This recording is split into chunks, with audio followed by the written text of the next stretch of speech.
So I had this idea for a diesel heater box that I hadn't really seen done before. So I've been experimenting with it, and I think I got a final solution here. Let me take you on a little walk around. I'm sorry for the noise, but I've got it burning in since I put that the exhaust wrap on it. So I'm trying to burn all that smoke off before I take it out to the woods.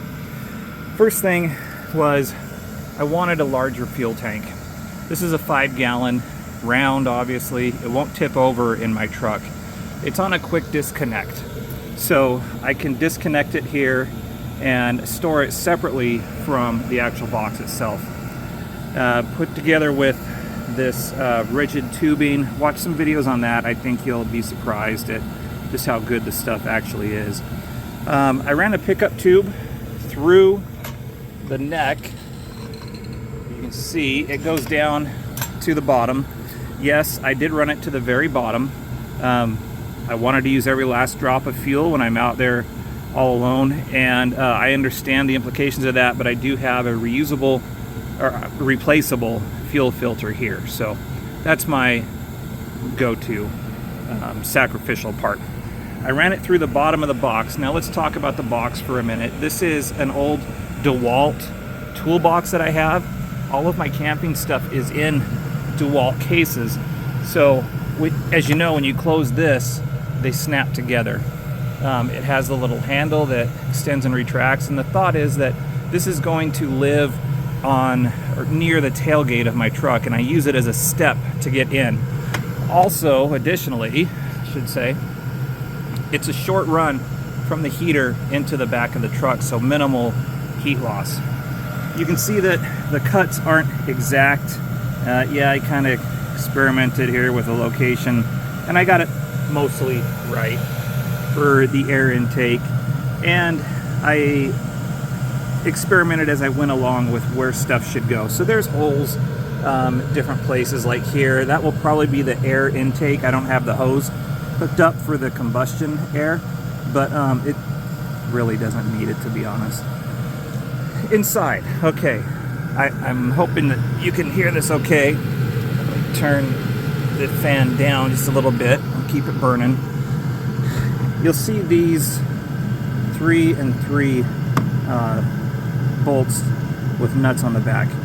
I found some shelving brackets that's just a straight pipe. So there's a straight pipe here and a straight pipe here, and the diesel heater rests on top of those 2 pipes.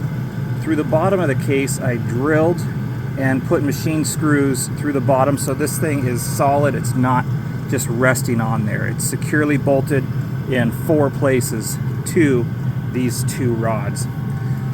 For the not the exhaust, but for the hot air, I found this silicone tube. It's the high heat, high temp version, like 750 degrees on Amazon, and I just run it out the end, which will connect to my heater hose, my vent hose, and go up into the truck. For now, the control board is living right there. I will probably relocate it outside of the box so I can use the remote with it. And coming inside, you'll see I have this hooked up to just 12 volt. I do run this off of my Bluetti with the AC plug, the 120 AC plug. So for the time being, I need to do that because the Bluetti isn't quite powerful enough to start up the glow plugs. It draws too much and the Bluetti will shut down. So I hook up this power supply, and I put Anderson power poles on one end of the power supply, and then this end plugs in to the wall or the Bluetti or whatever. You can see where the fuel pump lives. It's at the 45 or the upright angle.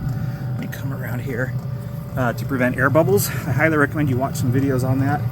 And then beneath, you can see the exhaust there with the wrap, the exhaust wrap going out through the box.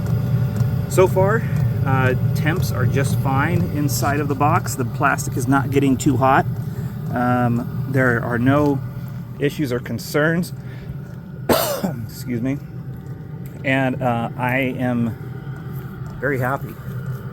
So here's the other end, exhaust coming out here, hot air here. This will close down and I can just wheel it around. The other nice feature about being in this big box, one, it's on wheels.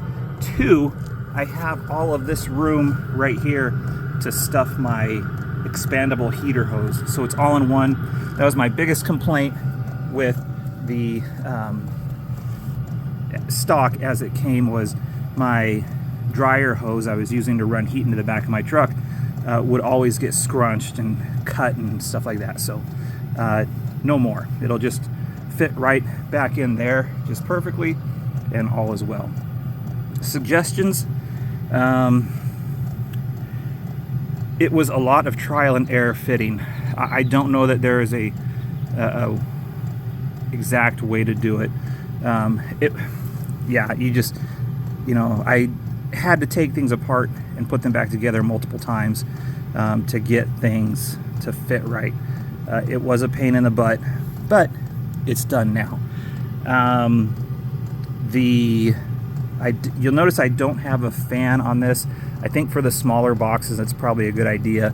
I have enough airflow. I mean, look, I put my whole hand right there. I have enough airflow through this box. I'm not worried about heat or fresh air or anything. That's just not a concern. Other than that, give you one more look around here. Used some 1/4 inch and also step down 3/16. See, I have a step down barb right there, and you want these connections to almost be touching. You don't want big airspace in here, and you'll see what I mean if you watch some of the other videos. Air gaps are bad. The only solution I don't have is a vent for the fuel tank, so I need to think of something. It's a very kind of a minor concern, but that's about it. This handle extends so I can raise it up, use it as a handrail to step up in the truck. And if you have any questions, let me know. If you have any suggestions, leave me a comment. I'd love to hear it. I was looking to improve. And yeah, this is my heater box build. Thanks for watching.